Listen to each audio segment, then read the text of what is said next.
morning.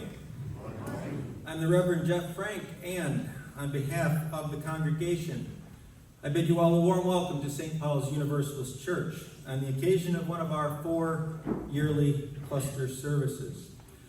Our guest speaker today is a man well known in our denomination, the Reverend Dr. Dick Gilbert. Reverend Gilbert spent 44 years in professional ministry before his retirement in 2005. Dick, I'm assuming the internet is correct because it's never wrong. So, during that time, he served congregations in Ohio, Colorado, Ithaca, New York, and 32 years as the minister of the First Unitarian Church of Rochester, New York, where he was honored with the title of Minister Emeritus. Reverend Gilbert is a passionate advocate for social justice, a published author, has taught courses at several divinity schools, and in 1995 he received the Holmes Weatherly Award of the Unitarian Universalist Association for faith-based social justice work. And I was reminiscing with Dick before the service. I wouldn't expect anyone to remember this other than myself and possibly Mark, but a few years ago we put in a new sound system, and Dick was the first person to officially speak on it. So we're very happy to have him with us today. Before we get started, a few announcements. There will be a covered dish luncheon down in the fellowship hall immediately following this service. For those of you who don't come here most Sundays, if you need to use the facilities, you can go down the staircase, diagonally across there, to my right, in the back of the sanctuary. Make sure you take the stairs down, because if you take the ones up, you're going to end up in the balcony. So, down to the bottom of the stairs, take a right, walk a few feet, take another right, and the facilities are on either side of that hallway. So, right. Let's see. The church newsletter for November and December is available on the back table. A reminder to members of our congregation that if you take one, please sign your name on the sheet provided so we know that you have it and we don't end up mailing you an extra copy. Our annual meatloaf dinner fundraiser will be held next Sunday. I want to say 4 until sold out. Am I right, Pat? Yeah, okay. Please spread the word. Keeping in mind that we do have a time later in the service for sharing joys, sorrows, and concerns, are there any announcements that anyone at St. Paul's or in the cluster in general would like to make known to those who are assembled here? Jeff, I think there was one in the back. There was. It was about the newsletter. Okay. Now there's another one. Oh, there was another one? Joys and concerns. Oh, that? Yeah, that we'll have one. for Joyce. Okay. You got it. Okay. Any others? Okay, hearing none, let us proceed to our musical call to worship.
the risk of embarrassing myself, I confess that I always feel a little bit starstruck when I have the opportunity of hearing him speak.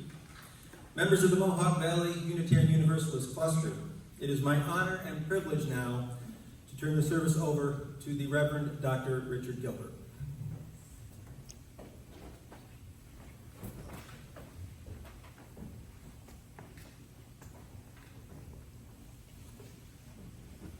Thank you, Jeff. Good morning, everyone.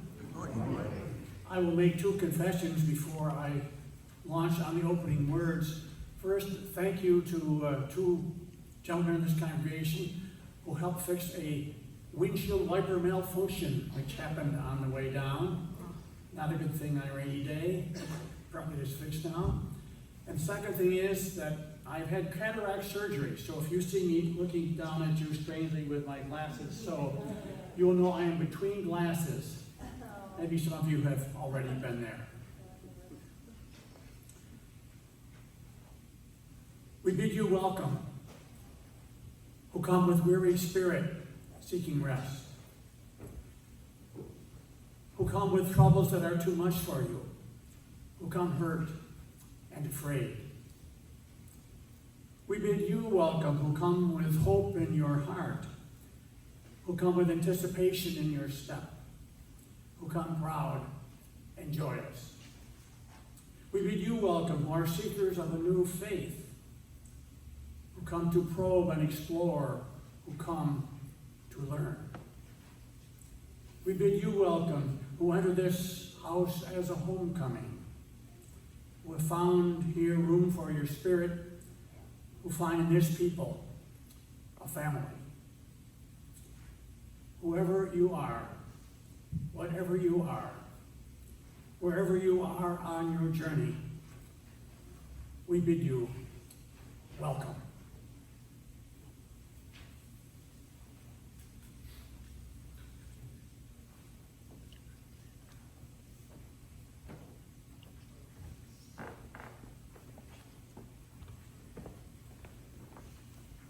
My name is Kim Bywater from the Utica congregation. Please read with me the words for lighting the chalice. May this flame, symbol of transformation since time began, fire our curiosity, strengthen our wills, and sustain our courage.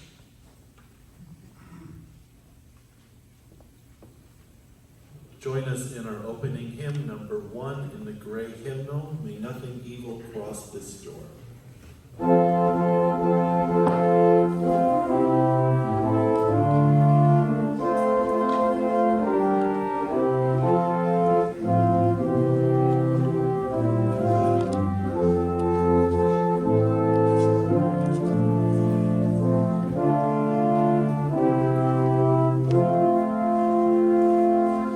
May nothing evil cross this door.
truth is its sacrament, and service is its prayer.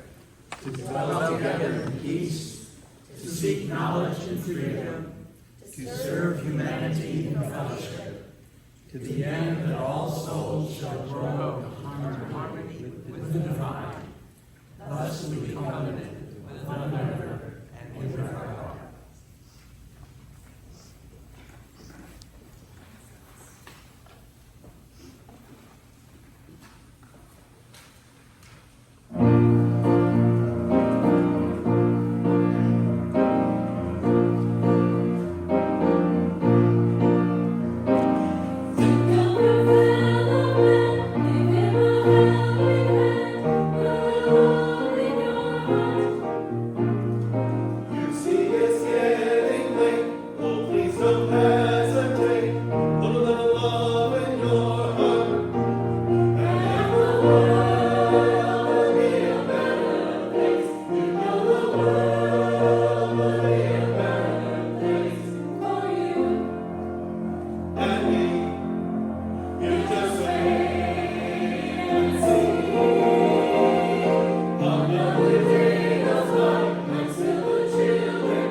We have a tradition here at St. Paul's. I think many of our congregations have some variation of it, where we share joys, sorrows, and concerns. Our custom is to have people come up and announce them on the mic, and I will light a candle, or if you would prefer, you can call them out, and I will broadcast over this so people can hear you.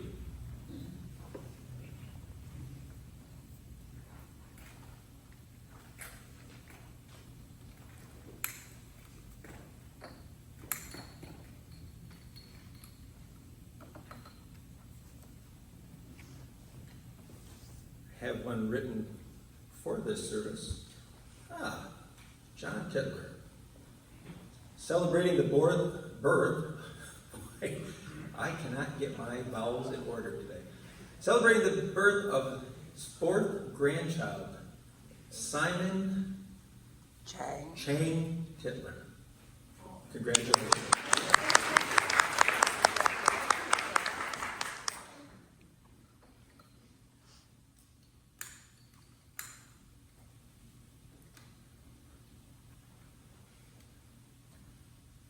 This is a candle of sorrow for the events that happened earlier this week and were all over the media in Maine. 560th mass shooting since January. As I have said many times in front of my own congregation, I don't know what the answer to gun violence in America is, but what we are doing is not working.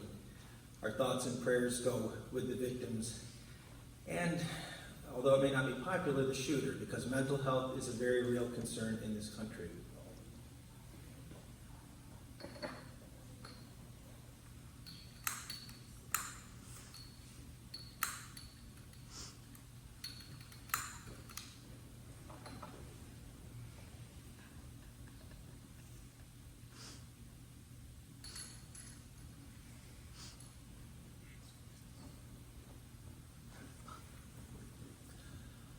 Candle of concern for the ongoing conflict in the Middle East between Israel and Palestinians and Gaza, another very complex issue that crops up from time to time in our world.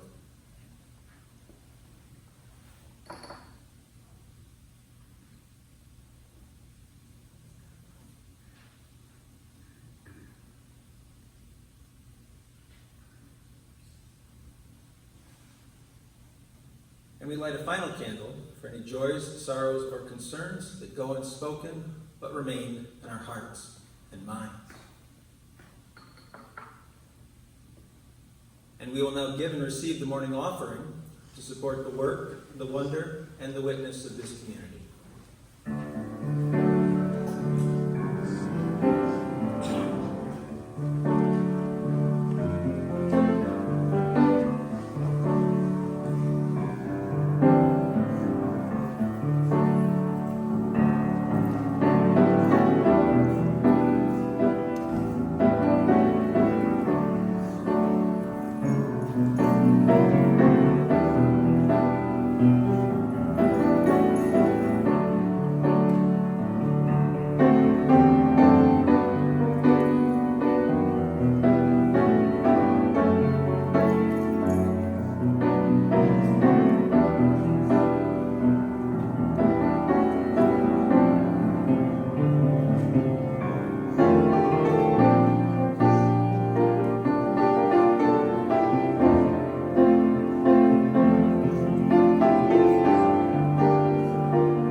I invite you now to get comfortable in your seats, in your pews.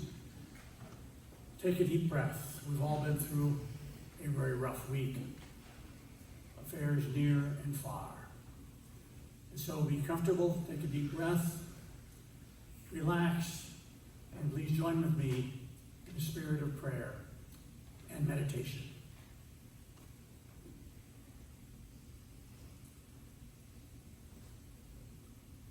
We enter this house of worship in a time of deep reflection. The world we have known has been broken. We have heard and seen events we would not think possible. The security we have assumed has been challenged. our spirits have been assaulted and we experience pain. We seek to get back to the routines of our lives, those everyday rhythms and rituals that structure our being. We long for the normal, for the predictable, for the mundane. At such times may we reach down to the deep places for strength. May we reach out to our neighbors with compassion. May we reach up for the noblest of which we are capable. Always, it seems, we are called upon to repair a broken world, to bind up the wounds of the human family, to center ourselves in turbulent times, to persevere when we are discouraged. It is time to take the deep breath, to prepare for the long haul, to collect our scattered selves. And so in the midst of a broken world, may we be healers, may we be menders, may we be those who build up, not tear down. In the midst of a broken world, let us keep the faith. And let us be silent together.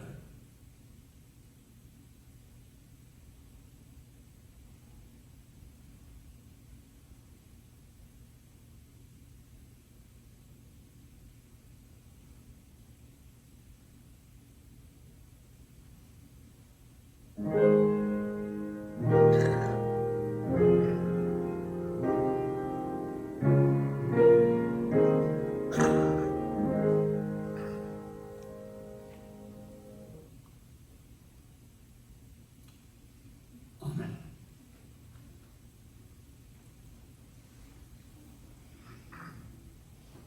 Our reading this morning comes from the writings of the Reverend Kenneth Patton, one-time minister of the Charles Street Meeting House in Boston, of whom more will be said later. Patton writes as follows in a piece called Our Common Bonds. Let us know the bonds by which we are bound to one another, for we are not alone.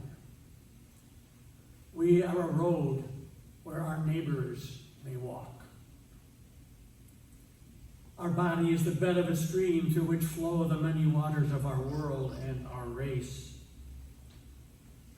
Our heart is a city where our neighbors may build their dwelling places. We are many wires strung in the wind, and we must sing the song of the air that flows over us. Tears awaken tears, and laughter awakens laughter. Another's sorrow leaves an aching within us. Enclosing all who breathe in the air that rushes over the continents and seas, and one sun shines on us all. Hunger is owned by all, and desire will curse and bless us all alike. Life is drab if it has no laughter. Life is callous if it has no tears. For pity and compassion are the very nature of humanity. We all smile with our lips and weep with our eyes. A smile disregards the color of the face, and the moaning of grief is alike in all tongues. Our pity and compassion are the workings of the whole self, and they speak forth the completeness of our being. The words of Kenneth Patton. And now I invite you to sing one of my favorite hymns, and maybe a favorite hymn of many of you, For the Earth Forever Turning, number 163.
Artificial intelligence is all the rage today,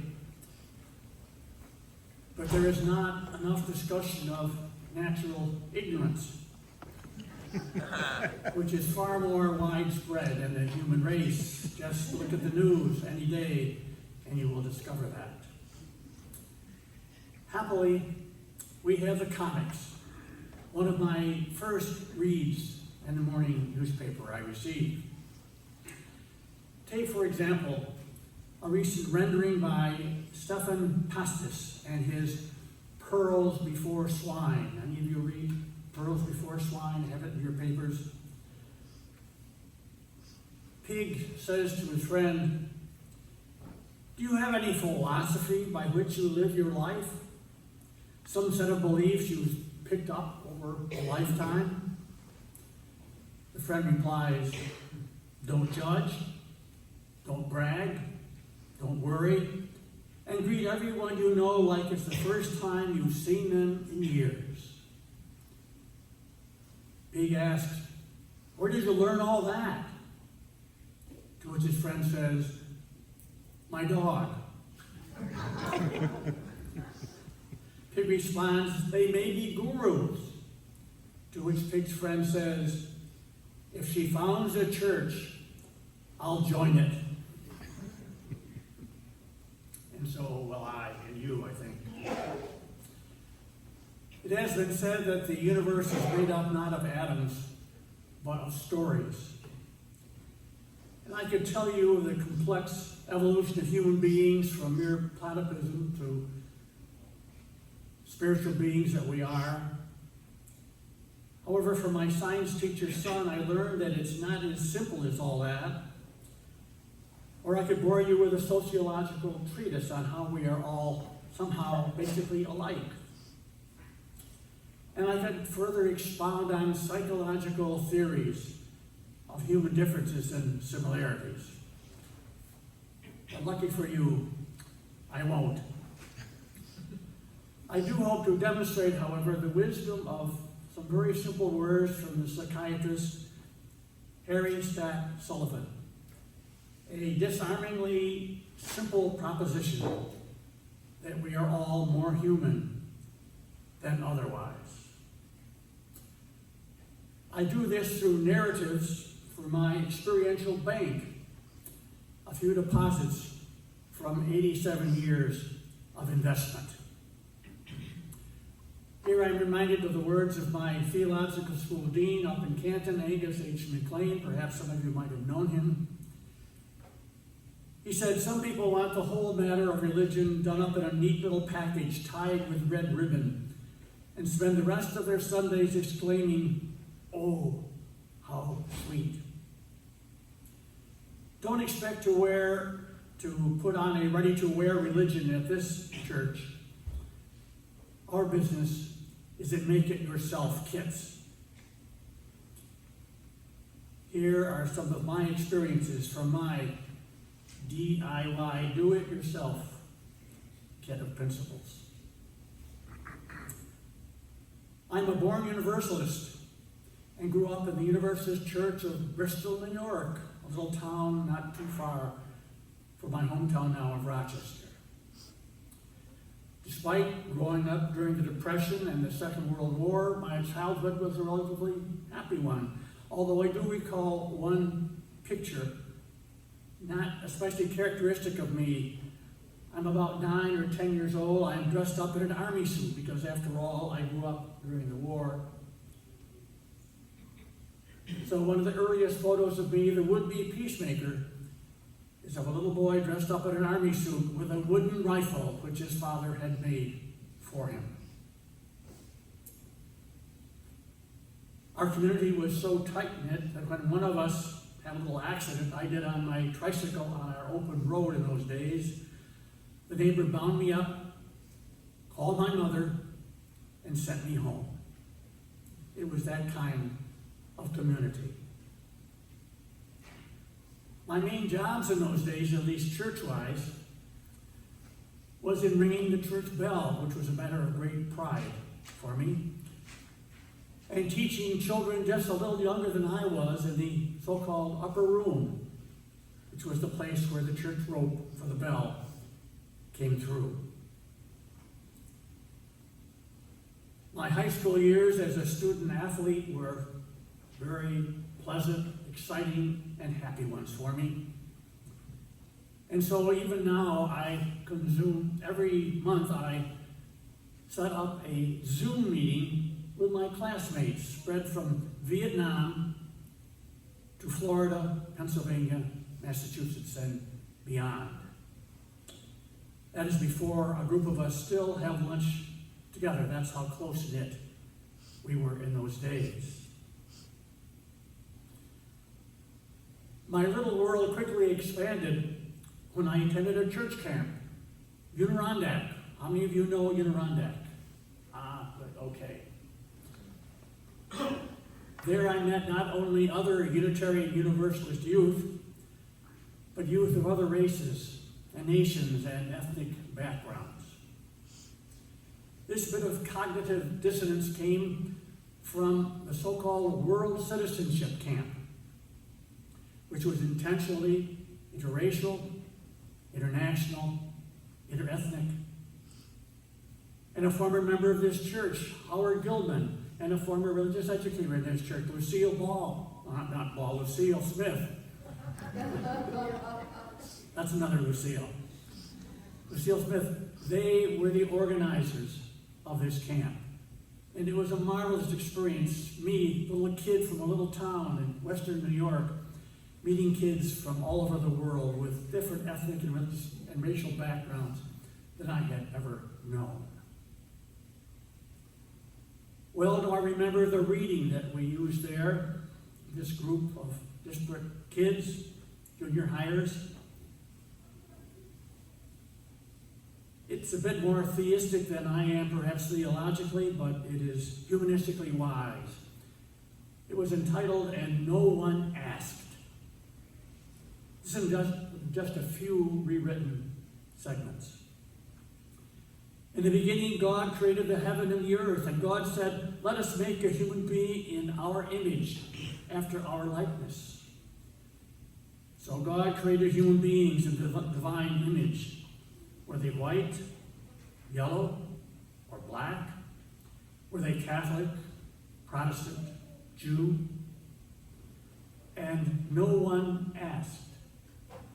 It doesn't say only that God created human beings, different from fish or four-footed animals, different in color, but still human beings. That reading went on to call out those who bring hatred to the world, who accentuate differences, who disseminate hate instead of love in which we were indoctrinated. That was my first experience of learning that we are all more human than otherwise. Little did I know how powerful that experience would be in my life. P.S. I met my wife Joyce, my partner for 62 years, another born universalist there in 1951. And then a few years later, when I was a senior in college, another Universalist experience. The Universalist Service Committee in those days had a camp in Gilbert, Germany. It was a place where refugee boys from East Berlin could come to learn a trade. And there I was, kid from Western New York, in Germany, trying to speak German to these boys and let them know that Universalists, because it was Universalists in those days, that Universalists cared about them, that they were included in the human family. Gilbert, a wonderful experience to learn we are all more human than otherwise. Actually, Universalism continued to play a major role in my life, both professional and personal. When the American Unitarian Association and the Universalist Church of America met in Syracuse, and I think about 1959, perhaps it was, we met in separate sessions just before the consolidation of the Unitarian Universalist Association. I came down from Canton to attend that meeting with several of my classmates, gathering at the Syracuse Universalist Church, Beth's Memorial, I think it was called in those days. And sitting there with my fellow students, I noticed a very attractive woman sitting in the pew just ahead of mine.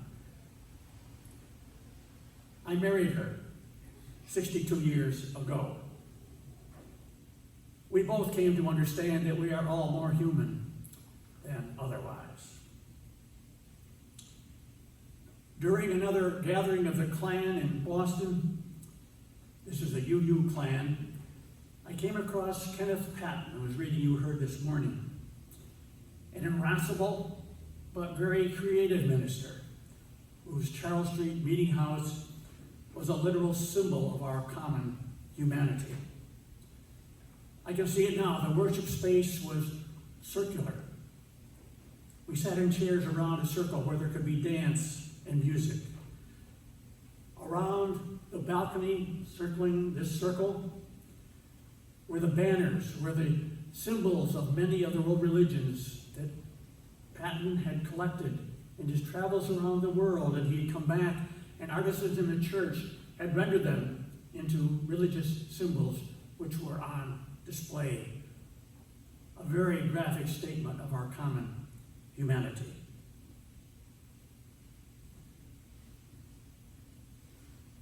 And then, in 1965, there was Jordan Neighborhood House. Jordan Neighborhood House, founded by Universalists, run by a wonderful old woman, Annie B. Willis.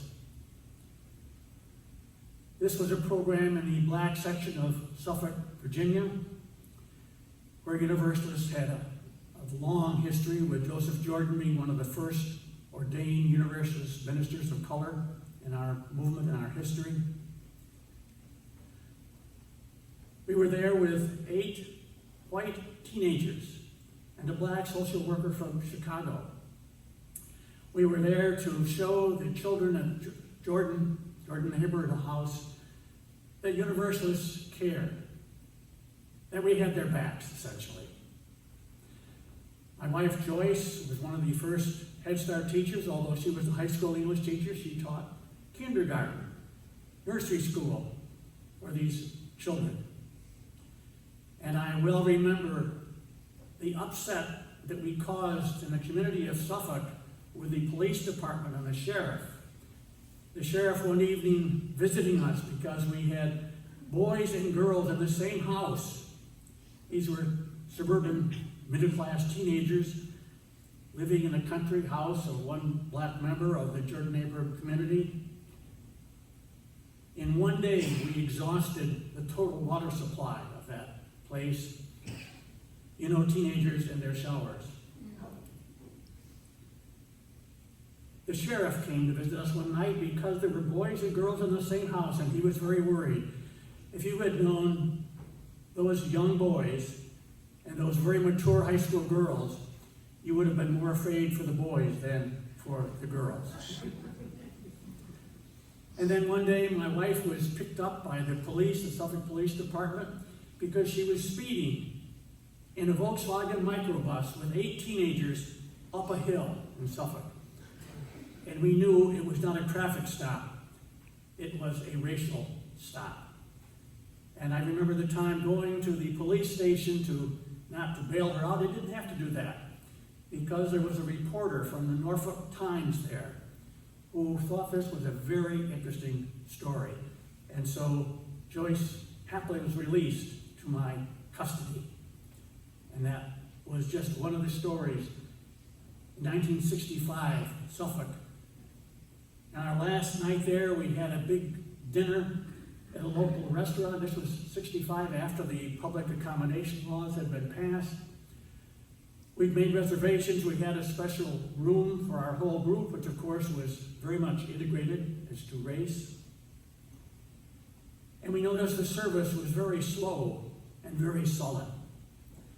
And when we finally were served and I left to pay for the whole group as a celebration of our several weeks together, the restaurant owner said, "Don't you ever do that to me again." I said, "But the public accommodation laws have been passed." To which he said, "That was a private dining room. You had no reason to be there." So we learned again, for good and evil, we are all more human than otherwise. Skip several decades. No memory in my life will stand out more than my time in 1965, March of 65, in Selma, Alabama, attending the memorial service for one of my colleagues, the Reverend James Reeb, who was murdered on the streets of Selma as he participated in a voting rights campaign for Martin Luther King Jr. and his followers.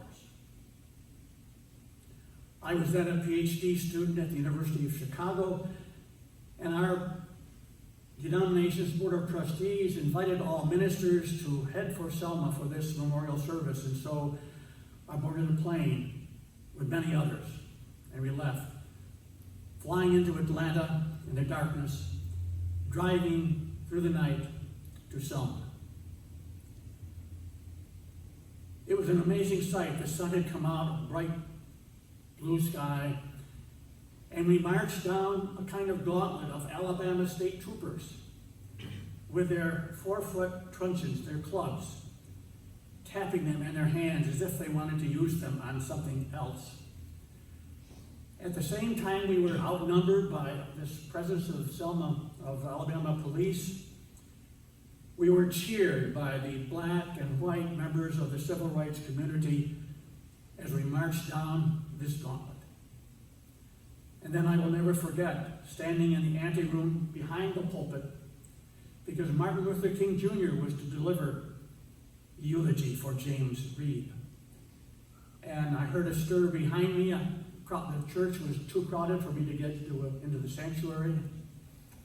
Stir behind me, I looked back, and rushing by me was Martin Luther King Jr., our only first personal meeting, shall we say. And that event, that incredible event with Protestants, Catholics, and Jews in their religious regalia, black and white. There were farmers in overalls. There were white Unitarians from Boston with their suits, all together in this incredible mishmash of people. Martin Luther King's soaring words, and then the powerful "We shall overcome" at the end of the service, which left me in tears. And when I returned to Chicago, I told my wife Joyce, I couldn't stand being in this PhD program anymore. I wanted to be where the action was, in the pulpit. And so I left that program and became the minister in Ithaca, New York. We are all more human than otherwise. In the summer of 2001, Joyce and I joined a number of UUs who were to visit the Prague church to join the Czech Unitarians at a retreat in the Sumera Mountains. I co-led a worship service with the granddaughter of Norbert Chapek. It was in this church that the flower communion, which so many of our congregations use today, was developed. Was first practiced on June 4th, 1923. One of their ministers, Iva Vizova, had been a student of mine at Meadville Lombard Theological School in Chicago. You may know the story of Norbert Chapek and his wife Maya, how he came to the U.S. to work for Army intelligence during World War I, how he attended the Unitarian Church of Princeton, New Jersey, how he went home to found the Czech Unitarian Church, how he determined this humanistic congregation needed something more than a Sunday morning concert and lecture, how he wrote hymns, and how finally he introduced the flower communion service, a community building ritual.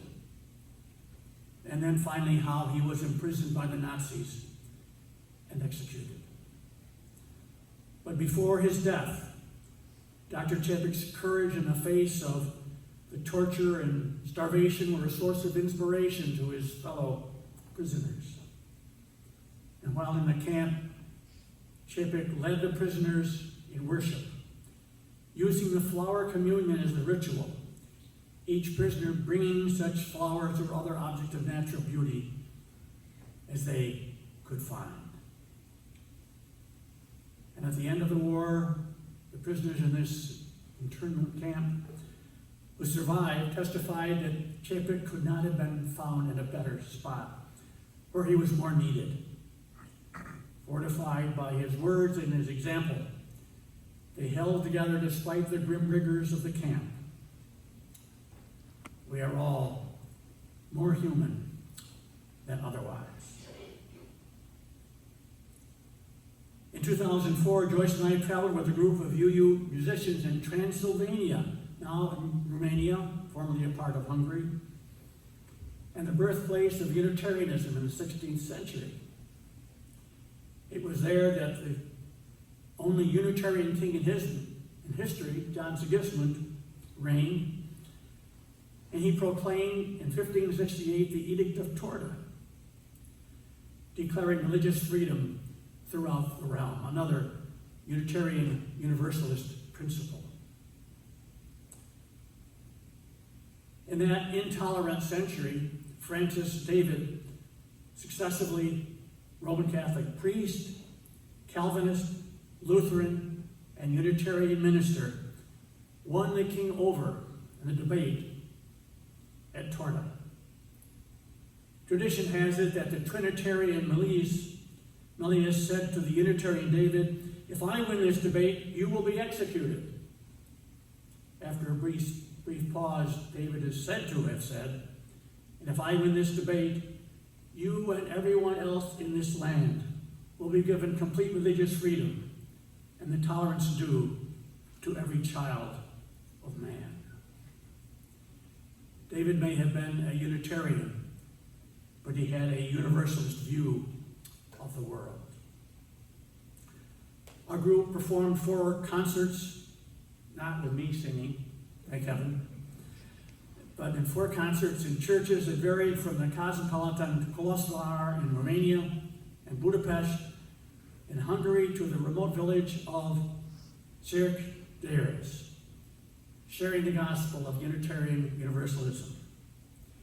We were wined and dined, we visiting Unitarian Universalist Americans, particularly in the village where the local minister hosted a long night of eating and drinking, followed by some home-brewed brandy for breakfast. If you've never had a breakfast with brandy, you have another experience ahead of you.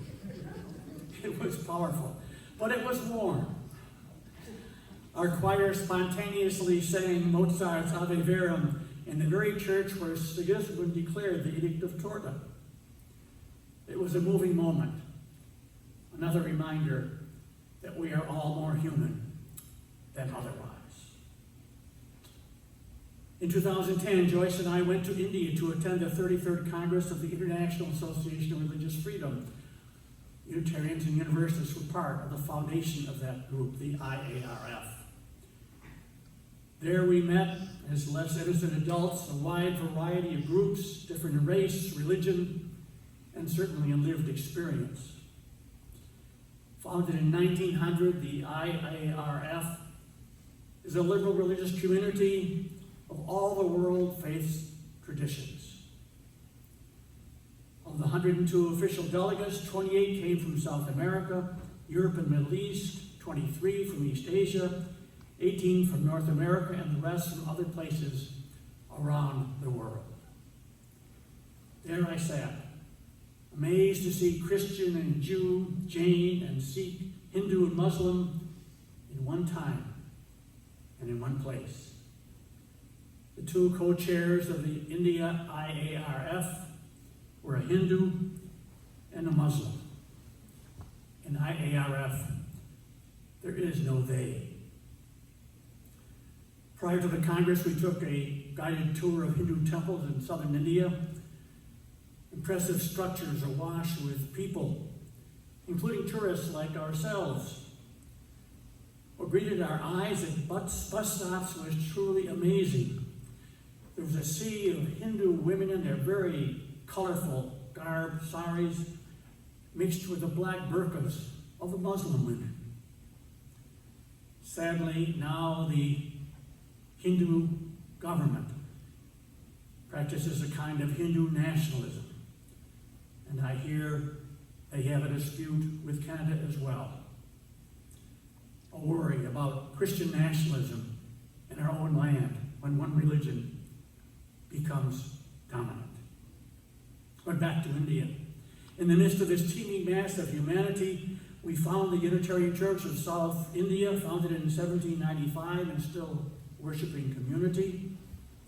Its founder went to England as a slave, became an English Unitarian, and returned to organize the church. Before the congregation held a special service for us, Joyce, looking through the hymn book, to my amazement, found that one of my meditations was included.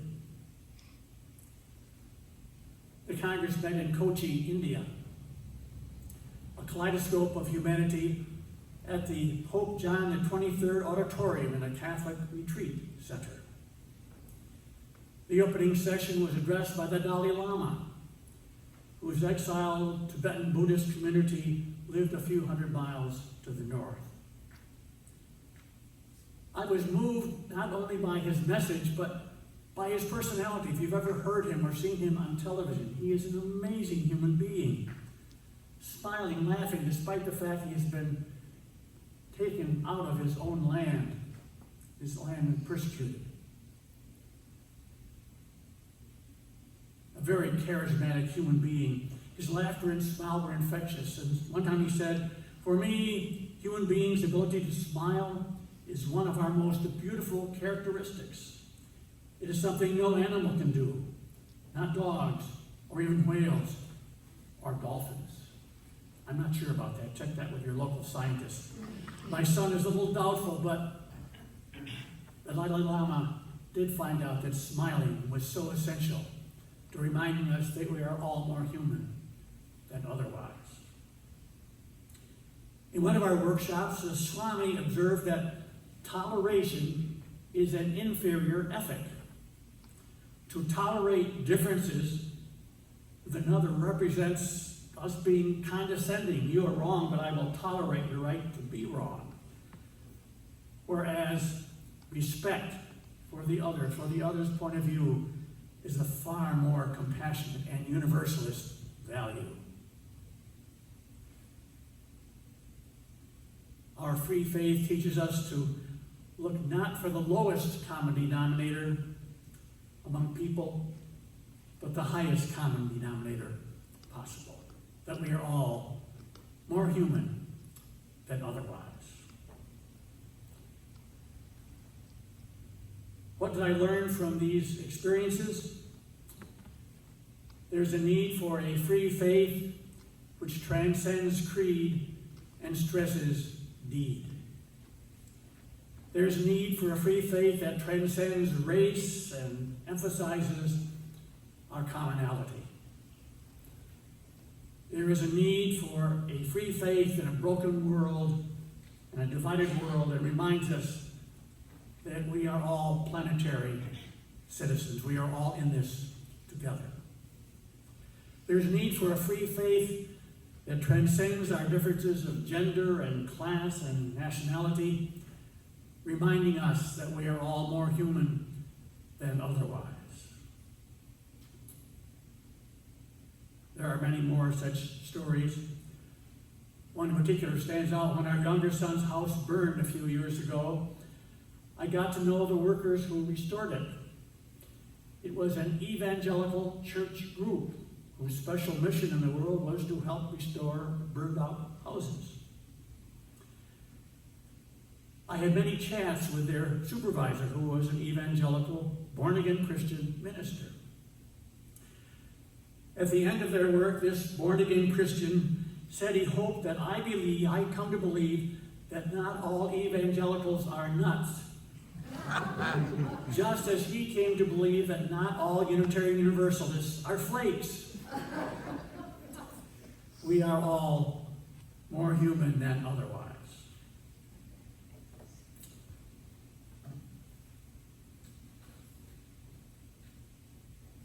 There are, of course, ethical dilemmas in our universalist view of the world, in our affirmation of the dignity and worth of all people.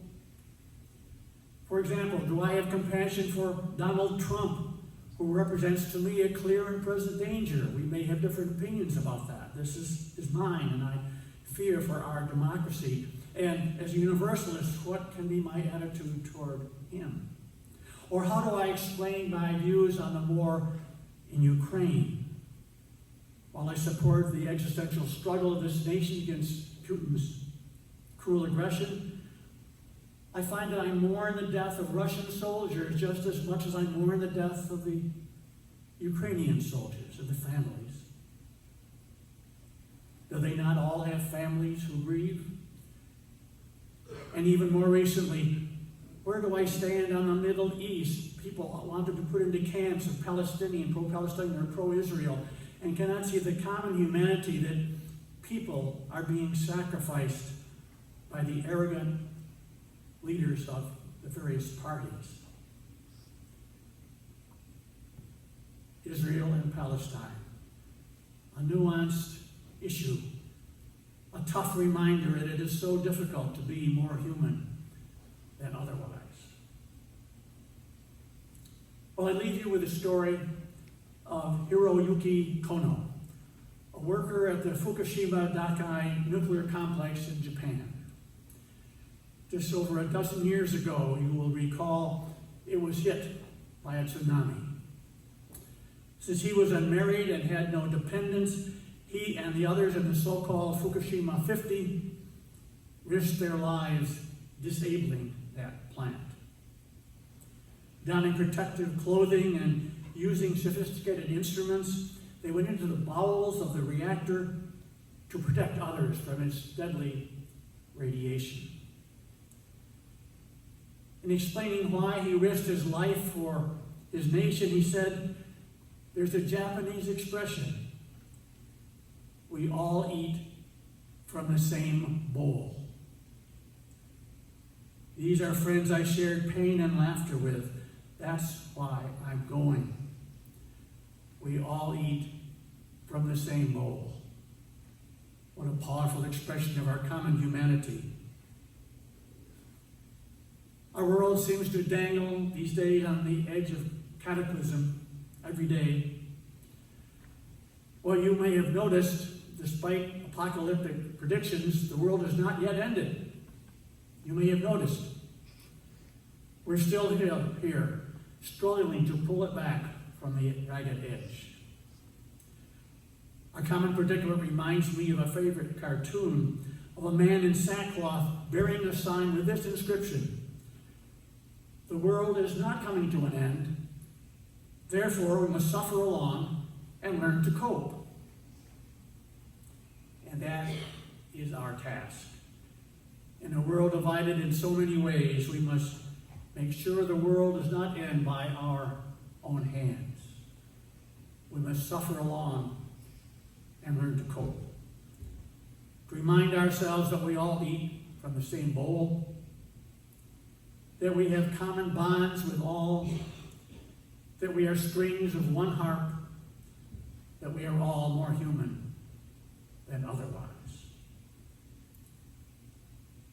The human race is a vast rainbow bursting into view of white and black, red, yellow, and brown. Yet for all, blood is red, the sky is blue, the earth brown, the night dark. In size and shape, we are a varied pattern of tall and short, slim and stout, elegant and plain. Yet for all, there are fingers to touch, hearts to break, eyes to cry, ears to hear, mouths to speak. In tongue, we are a tower of Babel, a great jumble of voices grasping for words, groping for ways to say love, peace, pity, hope. Faiths compete, claiming the one way, saviors abound, pointing to salvation. Not all can be right, not one. We are united only by our urge to search. Boundaries divide us, lines drawn to mark our diversity, maps charted to separate the human race from itself. Yet a mother's grief, a father's love, a child's happy cry, a musician's note, an artist's stroke, batter the boundaries and shatter the walls. Strength and weakness, arrogance and humility, confidence and fear live together in each one, reminding us that we share a common humanity. We are all more human than otherwise. Amen.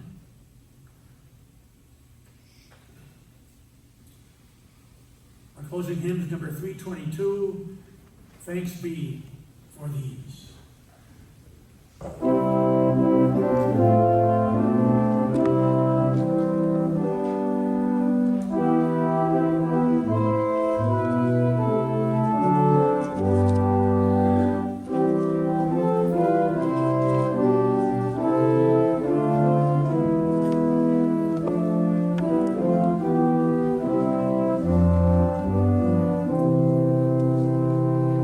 Thanks be for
Thanks be for these.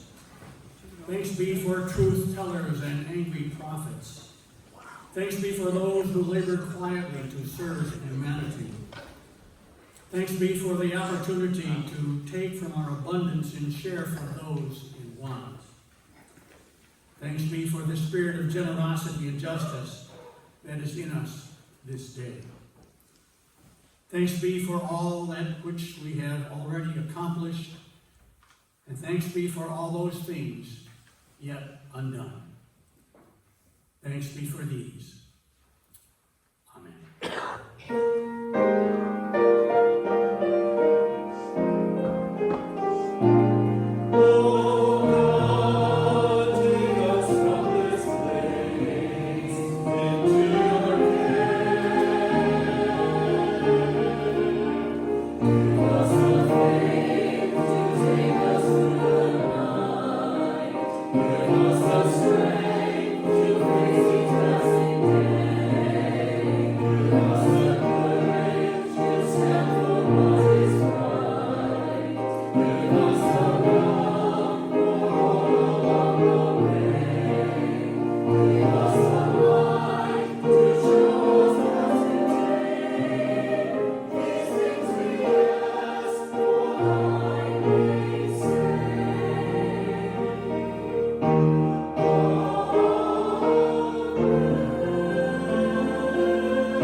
As we extinguish this flame, we give thanks for today, for this gathering.